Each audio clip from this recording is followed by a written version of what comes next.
Ce fut sans aucun doute l'événement de l'année, quand bien même celle-ci n'est pas terminée, pour les Britanniques et les monarchistes, le couronnement de Charles III.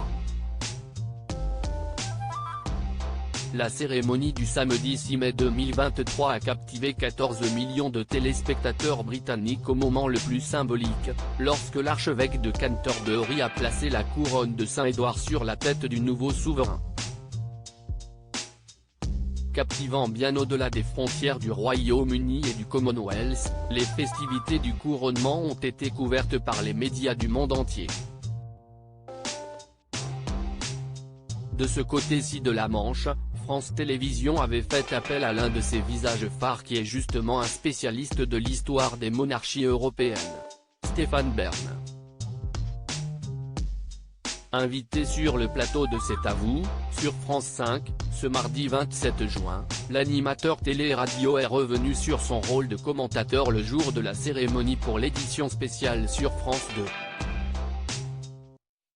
Quand on connaît votre attachement à la royauté, qu'est-ce ce qu'on ressent quand on entend le God Save the King?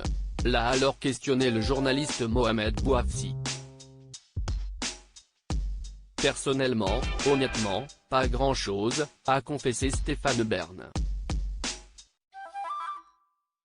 Et d'ajouter dans la foulée, je fais mon travail.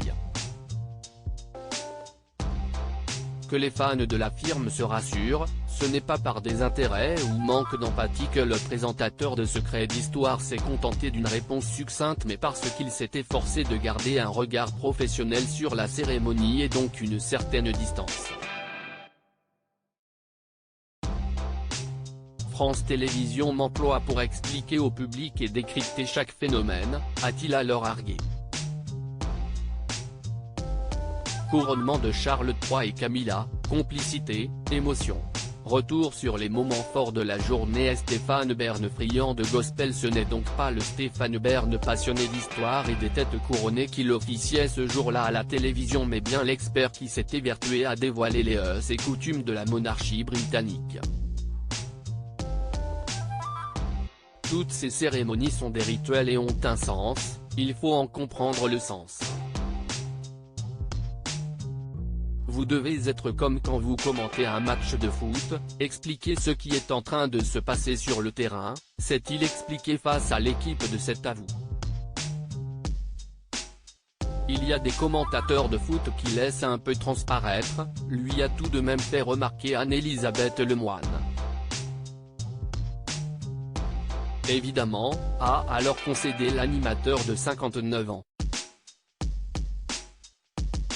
Et de tout de même fendre l'armure, ce qui m'a plu dans cette cérémonie, si est-il l'inclusion, si est-il qu'on a fait en sorte de faire venir des gospels, qu'il n'y avait pas que l'aristocratie, mais la méritocratie, a-t-il ainsi fini par avouer.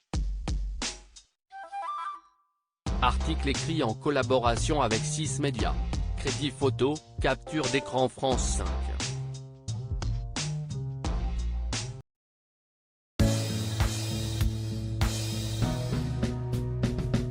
But there's all times through the rough times I think